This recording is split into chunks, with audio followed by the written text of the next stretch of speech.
Hi everyone, welcome back to week 3 on the Dean's Family Wellbeing Journey. Today, Tracy and I are going to discuss my reactive video on the Cargo React film. That was a powerful video.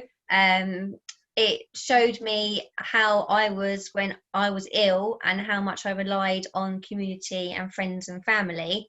But it also made me realise how guilty I felt, because I didn't really feel like a mum for Zach in the early years. I'll say up to about 3 or 4. So it brought back quite a lot of emotion for me on that video, watching it back.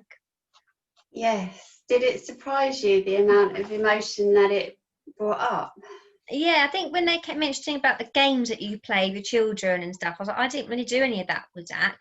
And even now, because of what he's seen me go through, I feel like he's more grown up compared to other children his age, because it's like he's had to grow up because of my illness. It's just, I don't know, we don't really seem to play games. He's always wanting to look after me or make sure I'm okay, and I keep trying to say to him, Zach, I'm mummy, you don't need to check if I'm okay and things like that. So I suppose I still carry around that guilt, even though I use community like it told me to, and friends and family. But he's my child. I want to bring him up. I want to do the little stages of things. So yeah.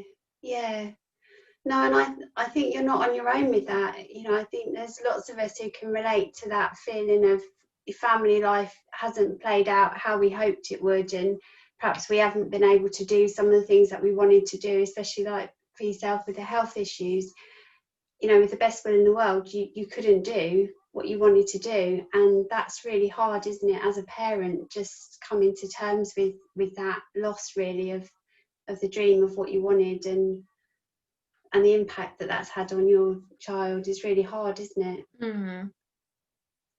And I wanted to just take a moment to think about that, really, because we don't, as parents, do we? As parents, we're busy, doing this, doing that, doing the housework, doing the school run, getting the shopping, getting everything sorted. We're just busy, and we don't very often just give ourselves that 5 minutes to take a breath and go, wow, okay, that was my story, that was my journey, that was my child's journey. It's been really tough, and this whole journey that we're on together is about well-being, and well-being starts with taking that time to really look at our ACEs and look at our experiences that we've had and the impact they've had on our children, and just being able to acknowledge how that's made us feel and grieve the loss of the dream, because we all have these dreams of what we want family life to look like, and then it doesn't, and the reality sometimes slaps you around the face, and it just can leave you a little bit reeling from that.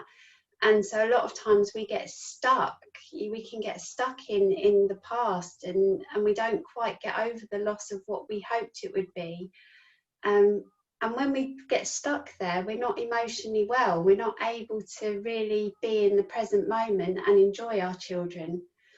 And that's what this wellbeing journey is all about. It's about taking that time to understand what we've been through, what our children have been through, the impact of that, just to grieve the loss of the dream, and think about some of the hurt and the pain that we've been through, and let go of some of that parental guilt. We walk around with it like these really heavy shopping bags all the time, and it just affects our quality of life. It affects our ability to interact with our children and our relationships with everyone in our household. But it's so hard to let it go, isn't it? That guilt.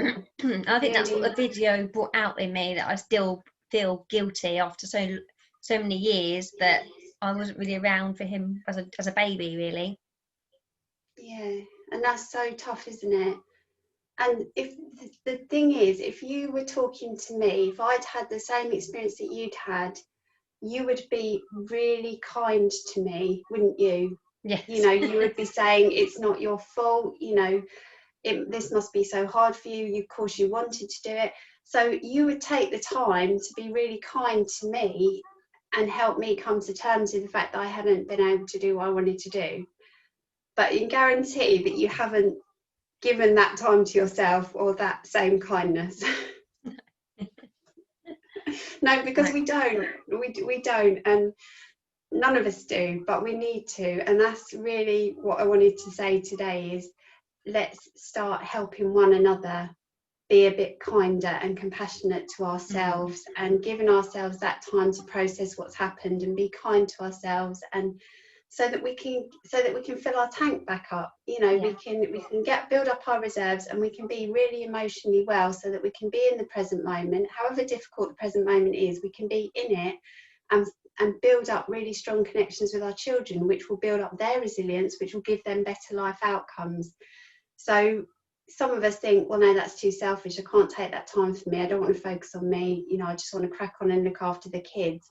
But actually what the kids need is mum and dad, you know, and everyone around them to be emotionally well. So we actually got to take that time to do that and get ourselves in a good place. And we need to nag one another to do that. You know, we need to really get around one another and encourage each other as a community to take care of ourselves and be more compassionate. So the way that you would treat your best friend is how you should be treating yourself. And I don't think that's true for many of us, is it? No. we tend to be critical, don't we, and judgmental of ourselves, and really hard taskmasters. So what I wanted to do is just look at this idea of spending a bit of time making peace with our journeys and what's happened, and then getting ourselves emotionally well, so that we're the best we can be for our children on their journey. So the next reactive video is all about self-compassion. Okay. And it's a slightly longer video, but I've deliberately chosen it because it links to ACEs, and it explains why those of us who've been through ACEs perhaps struggle a bit more with this issue and find it a bit harder, and then it's got some tips in it. Self-compassion is the start of the well-being journey, so it's worth taking this time now to get stuck into it and learning a little bit more about it. So I hope you enjoy it. Yes, I'm looking forward to it. I think I need that release and try and overcome that, because I think that will help, especially on the journey. So I'm looking forward to watching that video. Thanks, Tracy. Yeah, you're welcome. And one last quick thing, I don't know if I said it before, if you can get a journal, if you can just get a notebook, if you can just write down some thoughts as we go along over these weeks, if the people, you know, who are watching can do the same, start writing down some bits, because that's another key part of the healing. It's about understanding, it's about building up our knowledge base, but it's also about really taking the time to write down our stories, what's happened, and talking it through with a really close friend you can trust. Those two things are really, really important on the journey. So as well as doing the react to, start writing a little journal and talking through some bits with your closest friend. Okay, thank you, Tracy. Thanks, Nadine. See you Speak next soon. week. Bye-bye. Take care. Bye. Bye.